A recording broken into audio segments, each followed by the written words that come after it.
Good morning, बहुत स्वागत है आप सभी का इंडिया न्यूज पर। आपके साथ मैं अंजलि मुदगल। सबसे पहले आपको दिखाते हैं सुपरफास्ट खबरें। जल संकट पर अनशन पर बैठी जल मंत्री आतिशी की तबीयत बिगड़ी, अस्पताल ले जाया गया। दिल्ली में जल संकट को लेकर कल मंत्री आतिशी ने वीडियो मैसेज जारी कर कहा था कि मेरी स्वास्थ्य कितना भी बिगड़ जाए लेकिन तब तक अनशन से नहीं उठूंगी जब तक दिल्ली वालों को उनके हक का पानी नहीं मिल जाता। कल डॉक्टर्स की सलाह के बावजूद आतिशी ने हॉस्पिटल में भर्ती होने से इनकार कर दिया था। आतिशी ने कहा था कि मेरा बीपी और शुगर लेवल गिर रहा है, मेरा वजन भी कम हो गया है, कीटोन का लेवल भी बहुत अधिक है, लेकिन तब तक अनशन जारी रहेगा जब तक कि हरियाणा पानी नहीं छोड़ देता। आतिशी ने कहा, हरियाणा की बीजेपी सरकार ने दिल्ली के हक का 100 MGD यानी कि 46 करोड़ लीटर से ज्यादा पानी रोक रखा है। ये पानी एक दिन में 28 लाख से ज्यादा लोगों के काम आता है। दिल्ली के सीएम अरविंद केजरीवाल की रिहाई पर लगी रोक जारी रहेगी या नहीं, इस पर दिल्ली हाईकोर्ट आज दोपहर 2:30 बजे अपना फैसला सुनाएगा। बता दें कि निचली अदालत द्वारा दिए गए जमानत के फैसले को ईडी ने दिल्ली हाईकोर्ट में दी थी चुनौती। हाईकोर्ट ने 21 जून को केजरीवाल की रिहाई पर अंतरिम रोक लगाई थी। लोकसभा में नवनिर्वाचित सांसदों का शपथ ग्रहण आज दूसरे दिन भी जारी रहेगा। एनडीए आज करेगा लोकसभा स्पीकर पद के उम्मीदवार का ऐलान। कल होना है चुनाव, आज होगा नामांकन। लोकसभा स्पीकर के नाम पर बीजेपी में मंथन, केंद्रीय गृह मंत्री अमित शाह और बीजेपी अध्यक्ष जेपी नड्डा की मौजूदगी में बैठक। राष्ट्रपति भवन में रात्रि भोज का आयोजन किया गया। इस डिनर कार्यक्रम में पीएम मोदी समेत कई केंद्रीय मंत्री हुए शामिल। इस रात्रि भोज का आयोजन राष्ट्रपति द्रौपदी मुर्मू की तरफ से किया गया था। इंडिया गठबंधन में शामिल पार्टियों के संसद के नेताओं की आज बैठक होगी। बैठक में स्पीकर और डिप्टी स्पीकर के चुनाव को लेकर अपनी रणनीति बनाई जाएगी। प्रोटेम स्पीकर पर ऐतराज के बाद अब ये देखना दिलचस्प होगा कि विपक्ष डिप्टी स्पीकर के लिए अपना उम्मीदवार चुनाव मैदान में उतारता है या नहीं। लोकसभा में नेता विपक्ष का सस्पेंस आज हो सकता है खत्म। कांग्रेस पार्टी राहुल गांधी को नेता विपक्ष बनाना चाहती है। देश में आपातकाल की बरसी पर आज बीजेपी देश भर में कार्यक्रम करेगी। पार्टी अध्यक्ष जेपी नड्डा आज पार्टी मुख्यालय में लोकतंत्र के काले दिन शीर्षक वाले मुख्य कार्यक्रम को संबोधित करेंगे। संसद सत्र से पहले पीएम मोदी ने इमरजेंसी का किया जिक्र। विपक्ष से सहयोग की अपील करते हुए कहा, संसद ड्रामे और स्लोगन से नहीं चलेगी। आपातकाल को लेकर जागरूकता अभियान पर पीएम मोदी को मल्लिकार्जुन खड़गे का कड़ा जवाब। कहा, आप विपक्ष को चेतावनी दे रहे हैं। आप 50 साल पुराने आपातकाल की बात कर रहे हैं, लेकिन पिछले 10 सालों में अघोषित आपातकाल को भूल गए। बीजेडी ने अब संसद में बीजेपी के नेतृत्व वाले एनडीए सरकार के विरोध में जाने का फैसला किया। इससे लेकर नवीन पटनायक ने अपने राज्यसभा सांसदों को अहम दिशा निर्देश दिए। नीट पेपर लीक मामले में टेरर फंडिंग का शक। महाराष्ट्र से जिला परिषद स्कूल का हेडमास्टर गिरफ्तार। महाराष्ट्र के लातूर में नीट पेपर लीक मामले में गिरफ्तार 2 आरोपियों में से आरोपी संजय जाधव को कोर्ट में रिमांड के लिए पेश किया जाएगा। मथुरा में पंडित प्रदीप मिश्रा के खिलाफ जुटे संत महापंचायत का फैसला किया गया। प्रदीप मिश्रा को माफी मांगनी होगी, कहा नहीं तो दंड भुगतना होगा। T20 वर्ल्ड कप के सुपर 8 मुकाबले में टीम इंडिया ने ऑस्ट्रेलिया को हरा दिया। सेंट लूसिया में खेले गए मैच में रोहित शर्मा और कुलदीप यादव ने कमाल का प्रदर्शन किया और इसके साथ ही टीम इंडिया सेमीफाइनल में पहुंच गई है। रोहित शर्मा के 92 रन की शानदार पारी से भारत ने 205 रन बनाए, जबकि 181 रन ही बना सकी। अब भारतीय टीम 27 जून को सेमीफाइनल में इंग्लैंड की टीम से भिड़ेगी। संसद में आज भी नवनिर्वाचित सांसद लेंगे शपथ। कल गुजरात, असम, मध्य प्रदेश समेत 19 राज्यों और केंद्र शासित प्रदेशों के 266 सांसदों ने ली शपथ। सबसे पहले पीएम नरेंद्र मोदी और सबसे अंत में मध्य प्रदेश के ज्ञानेश्वर पाटिल ने ली शपथ। बीजेपी सांसद भर्तरी लोकसभा अध्यक्ष के चुनाव तक लोकसभा के पीठासीन अधिकारी के कर्तव्यों का पालन करेंगे और नए लोकसभा अध्यक्ष का चुनाव करवाएंगे। पीएम मोदी ने कहा, आपातकाल लागू होने के 50 साल हो रहे हैं। इस मौके पर देश भर की जनता को जागरूक किया जाएगा ताकि फिर कभी कोई संविधान से खिलवाड़ ना कर सके। संविधान को लेकर पीएम मोदी का कांग्रेस पर पलटवार। का 25 जून को भुलाया नहीं जा सकता। इसी दिन संविधान को पूरी तरह से नकार दिया गया था। भारत को जेलखाना बना दिया गया था। पीएम मोदी ने कहा उनकी सरकार तीसरे कार्यकाल में 3 गुना ज्यादा काम करेगी। देश चलाने के लिए सबकी सहमति जरूरी है, हम सबको साथ लेकर चलना चाहते हैं। बीजेपी अध्यक्ष और केंद्रीय मंत्री जेपी नड्डा को राज्यसभा में मिली बड़ी जिम्मेदारी। स्वास्थ्य मंत्री के बाद अब बने राज्यसभा में नेता सदन। गुजरात से राज्यसभा के सांसद हैं नड्डा। त्रिपुरा के मुख्यमंत्री मानिक साहा ने ट्वीट कर नड्डा को दी बधाई। लिखा, बीजेपी के राष्ट्रीय अध्यक्ष और केंद्रीय स्वास्थ्य मंत्री जेपी नड्डा को राज्यसभा में सदन का नेता बनाए जाने पर हार्दिक बधाई और शुभकामनाएं। संसद सत्र के पहले दिन कांग्रेस का संसद परिसर में विरोध प्रदर्शन। सोनिया गांधी समेत विपक्षी नेताओं ने संविधान की प्रतियां हाथ में लेकर संसद परिसर में विरोध जताया। कांग्रेस नेता राहुल गांधी ने एनडीए सरकार के पहले 15 दिनों के प्रदर्शन पर उठाए सवाल। ट्रेन हादसा, आतंकी हमला और नीट परीक्षा पर मचे घमासान का किया जिक्र। राहुल गांधी ने एनडीए सरकार के पहले 15 दिनों की खामियां गिनाई। कहा, साइकोलॉजिकली बैकफुट पर नरेंद्र मोदी बस अपनी सरकार बचाने में व्यस्त है। केंद्रीय मंत्री शोभा का विपक्ष पर हमला। कहा, कांग्रेस ने संविधान को खत्म किया, बार बार इसे बदलने की कोशिश की। हम संविधान के साथ चलते हैं, हमारे प्रधानमंत्री संविधान को मानने वाले हैं। पीएम मोदी के नेतृत्व में हमारी सरकार देश को आगे बढ़ाने का काम कर रही है। हिमाचल प्रदेश के मंडी से बीजेपी सांसद कंगना रनौत का विपक्ष पर निशाना। बोली, पूरे देश को ये उम्मीद है कि इस बार एक मूल्यवान विपक्ष बनकर उभरेगा। अब ये देखना होगा कि ये सिर्फ शोर करेंगे या कुछ मूल्यवान चीज सामने लाते हैं। केंद्रीय मंत्री चिराग पासवान ने कहा, पीएम मोदी कई बार कह चुके हैं कि देश संविधान के आधार पर ही चलेगा। उन्हीं के नेतृत्व में ये सरकार चल रही है। एलजेपी सांसद शांभवी चौधरी ने कहा, संसद में महिलाओं और युवाओं की आवाज उठाना हमारी प्राथमिकता होगी। हम दलितों की आवाज बनेंगे, समस्तीपुर के लोगों की मांगों को पूरा करेंगे और उनकी बुलंद आवाज बनेंगे। बिहार के पूर्णिया से निर्दलीय सांसद पप्पू यादव का बीजेपी पर निशाना। कहा, आपातकाल की बात छोड़कर इन्हें ईडी और सीबीआई के दुरुपयोग की बात करनी चाहिए। इन्होंने अघोषित आपातकाल लगाया है, इस पर बात करनी चाहिए। बीजेपी सांसद रवि किशन ने कहा, विपक्ष को अपना काम अच्छे से करना चाहिए और यहाँ की चिंता नहीं करनी चाहिए, क्योंकि प्रधानमंत्री मोदी का 5 साल का कार्यकाल बहुत शानदार रहेगा। जेएमएम सांसद महुआ माझी ने कहा कि सदन में विपक्ष के कारण नहीं बल्कि सत्ता पक्ष के कारण सदन ठीक से नहीं चला, क्योंकि विपक्ष की मांग बिल्कुल जायज थी। मणिपुर पर चर्चा की विपक्ष मांग सही कर रहा था।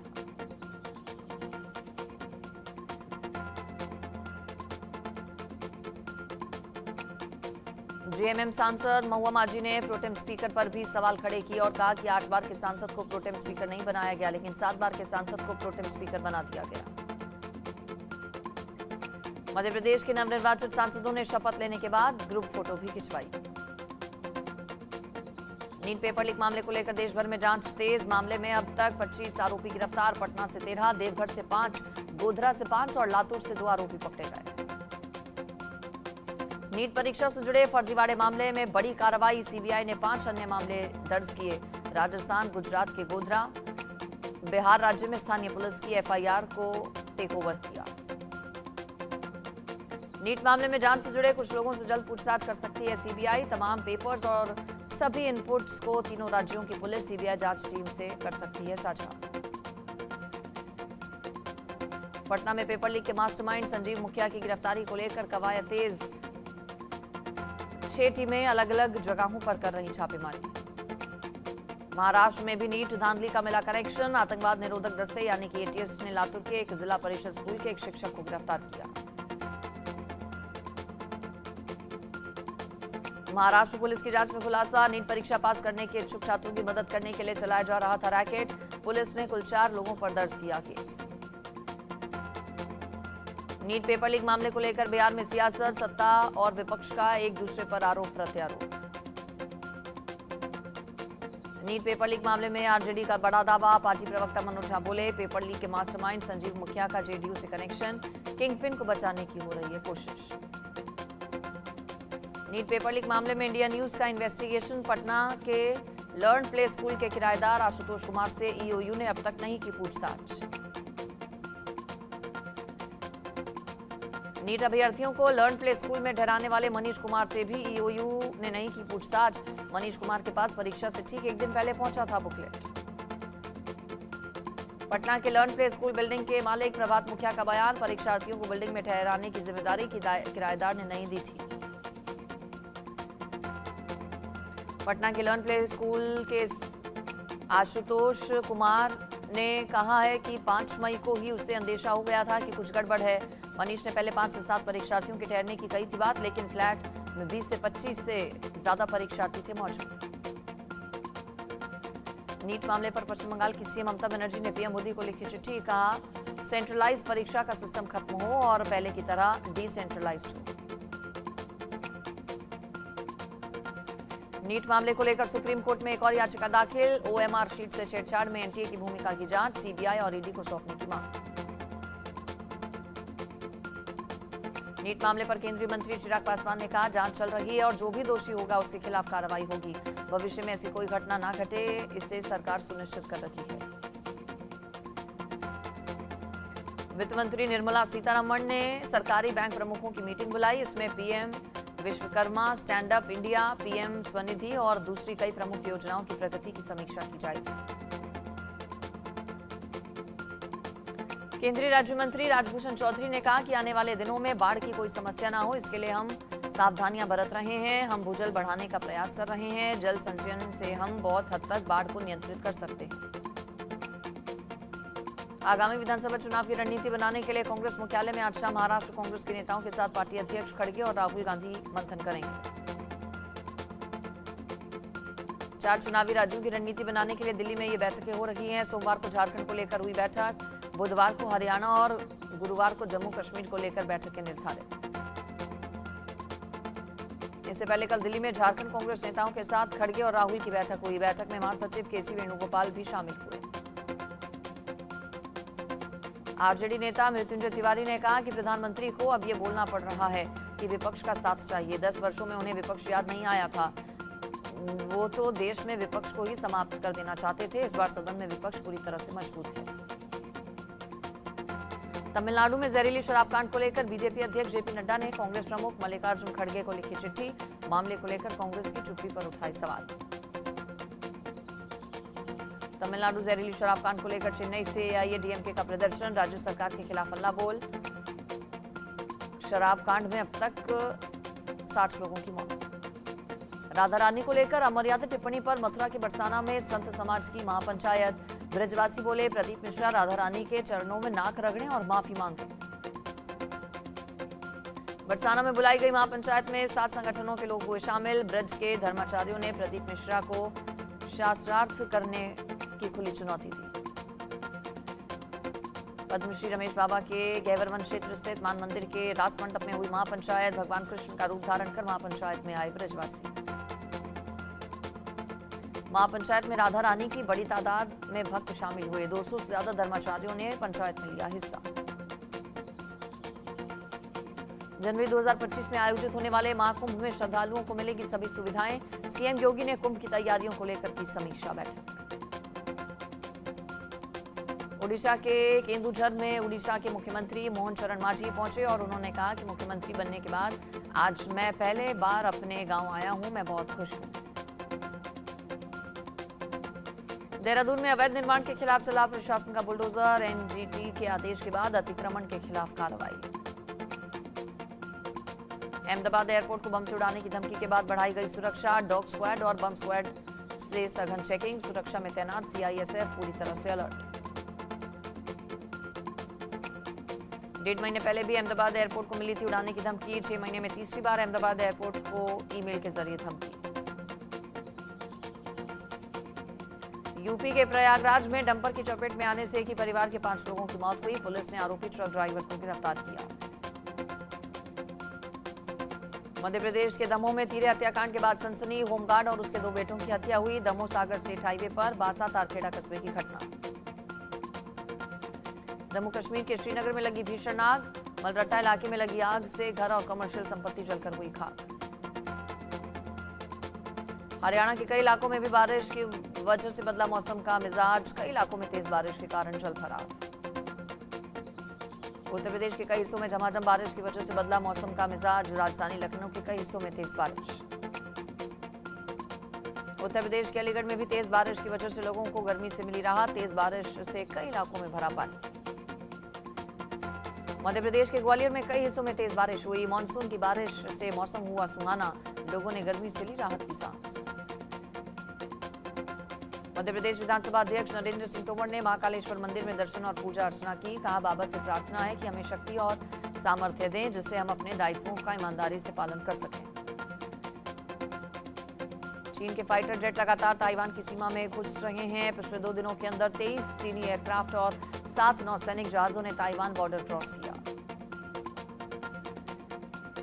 रूस के दागिस्तान में बीते रविवार को बंदूकधारी आतंकियों ने 2 चर्च, एक यहूदी मंदिर और एक पुलिस पोस्ट पर किया हमला।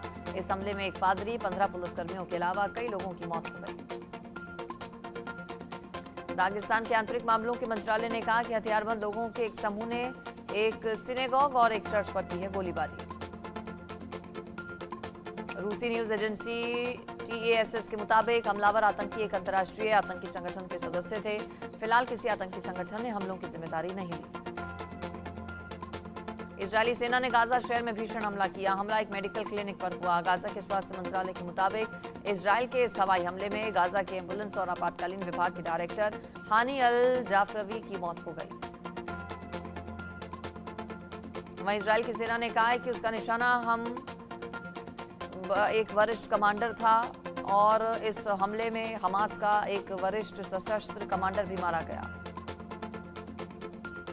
7 अक्टूबर से लेकर अब तक इजरायली गोलीबारी में होने वाली हानी अल जाफरवी की हत्या से लेकर मारे गए कुल चिकित्सा कर्मचारियों की संख्या हो गई है अब 500।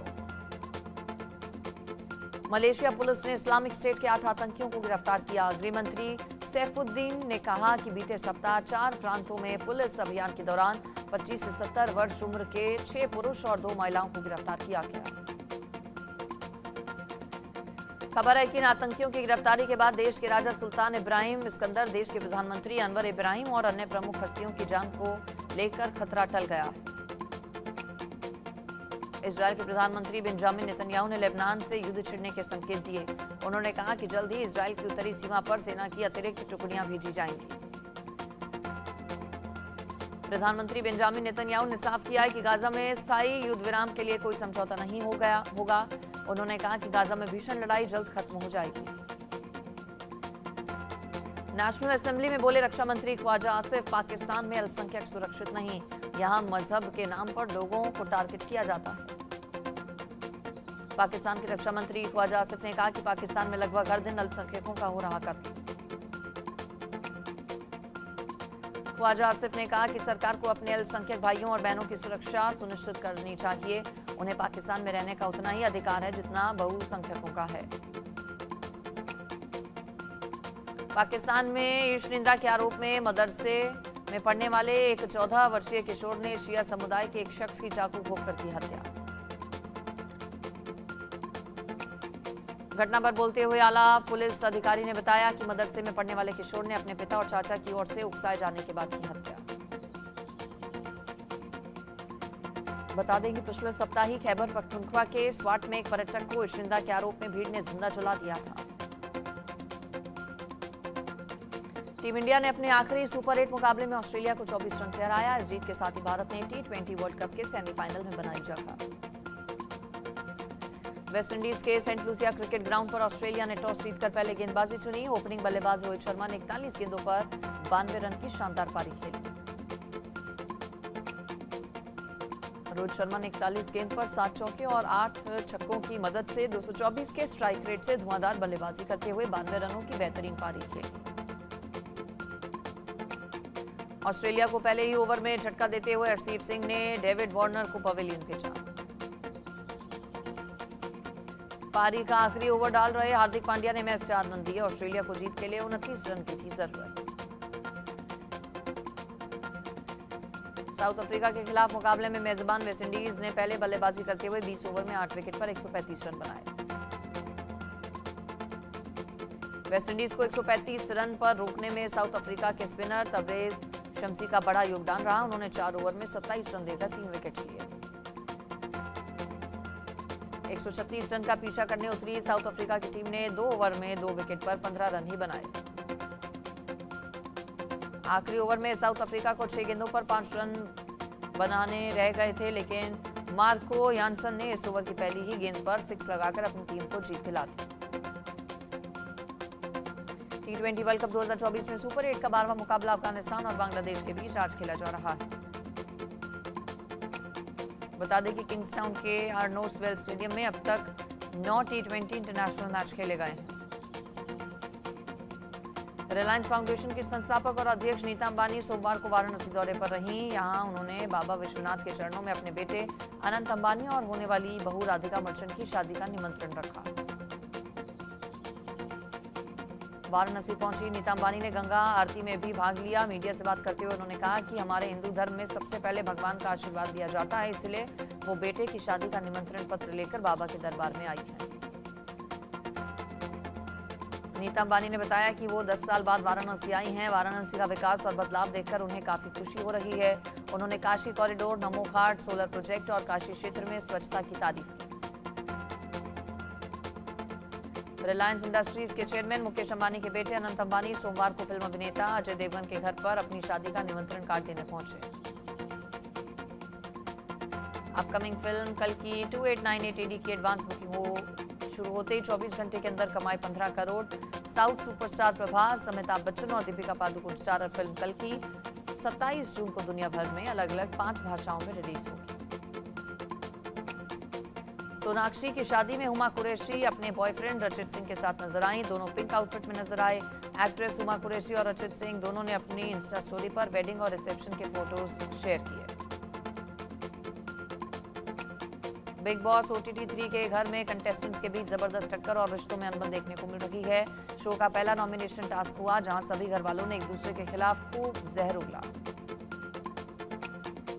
कमल हसन की सीक्वल फिल्म इंडियन 2 का दर्शकों को बेसब्री से इंतजार। ब्लॉकबस्टर इंडियन की सफलता के 28 साल बाद कमल हसन एक बार फिर से स्वतंत्रता सेनानी बनकर भ्रष्टाचारियों का खात्मा करने वाले हैं। बॉलीवुड एक्ट्रेस कंगना रनौत सफेद साड़ी में संसद पहुंची और लोकसभा सदस्य के रूप में शपथ ली। उन्होंने कहा कि वो राजनीति में रहते हुए आत्मनिर्भर भारत के सपने पर दिन रात काम करेंगी। तीसरे हफ्ते भी मुंजिया मचा रही धमाल। चंदू चैंपियन जैसी बड़ी फिल्म के सामने भी बॉक्स ऑफिस पर अपना जलवा रखा बरकरार। मुंजिया 100 करोड़ क्लब के बेहद करीब पहुंच चुकी है।